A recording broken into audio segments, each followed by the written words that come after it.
freaking heavy, I'll tell you that for free. Ugh. Let's see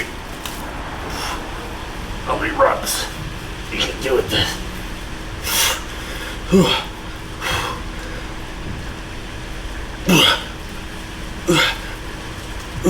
Actually, not so bad.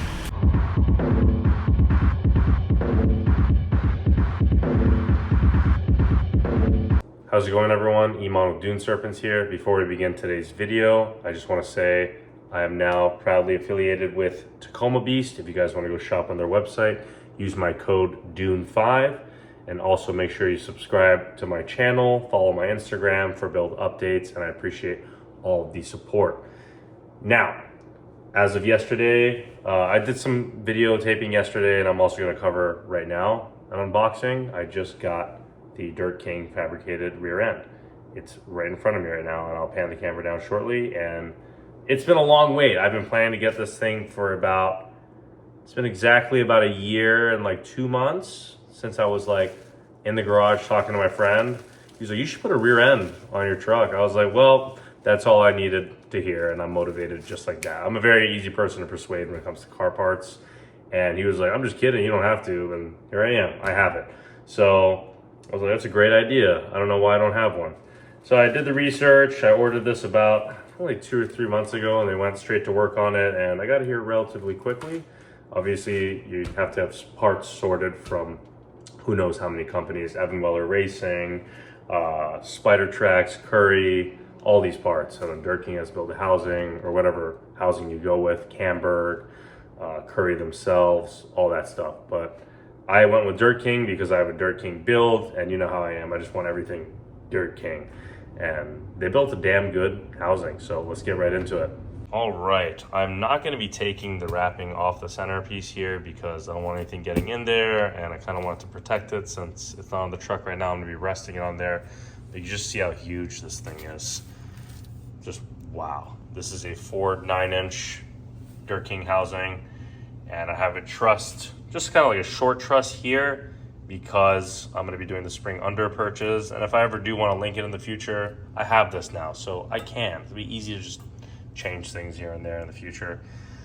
This is, I believe, 70 inches wide, which is 2.5 inches wider on each side than a stock Tacoma 3rd gen rear end, right? So like when you go spring under with these rear ends, you have to put 2-inch wheel spacers to clear the fiberglass and the bypass shocks. Whether you run 2.5 bypass or 3.0 bypass, you have to run spacers. I'm not a big fan of spacers. Have they failed me off-road? Not at all. As you can see how aggressive I off-road, they haven't failed me once.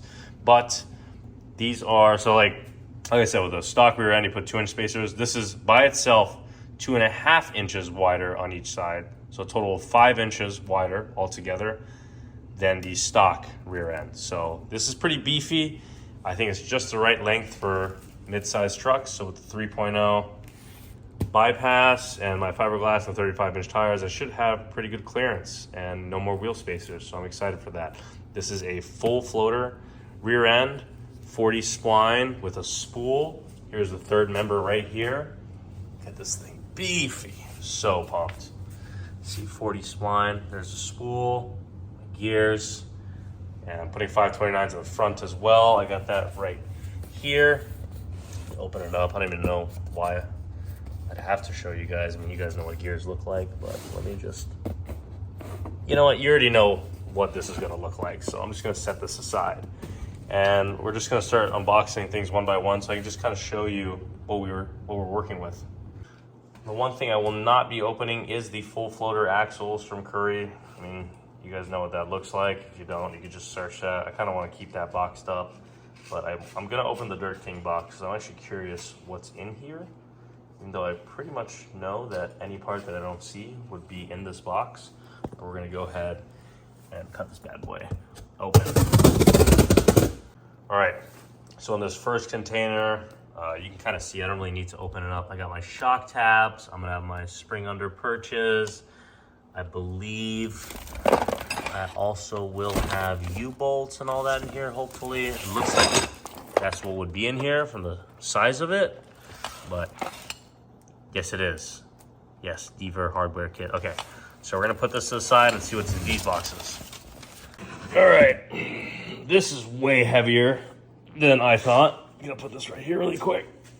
This is from Spider Tracks, the unit bearing ends, 40 spline.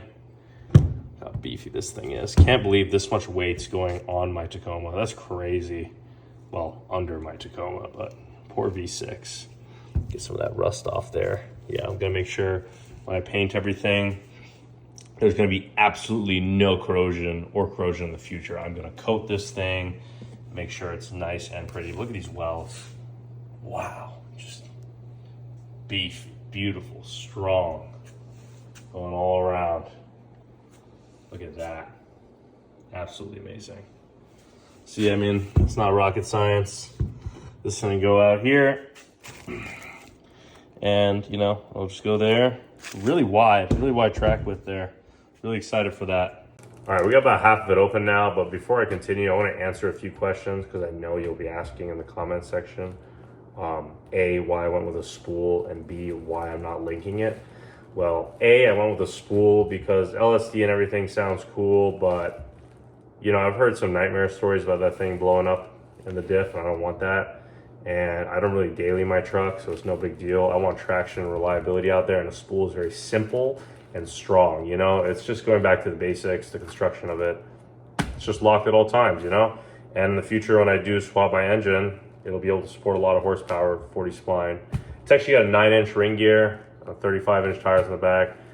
Nick from Dirtking said I'll be fine since it's technically a Tacoma and I don't have, well, right now, a freaking LSX 454. I just have a 3.5 V6, but yeah.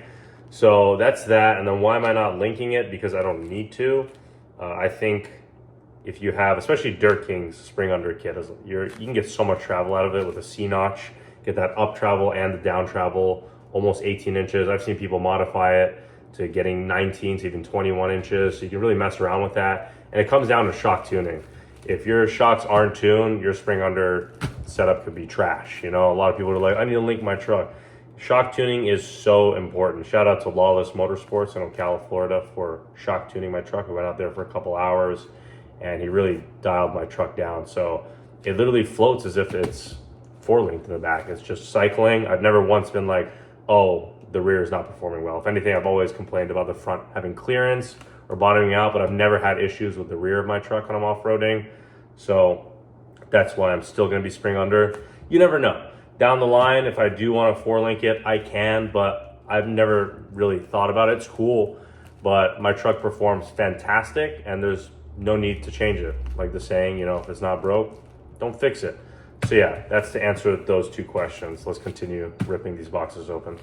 All right, I unboxed the second box. I have the Spider Track caps for the ends of the axle that'll be going onto the unit bearing to close the axles, obviously, and seals it from any oil coming out.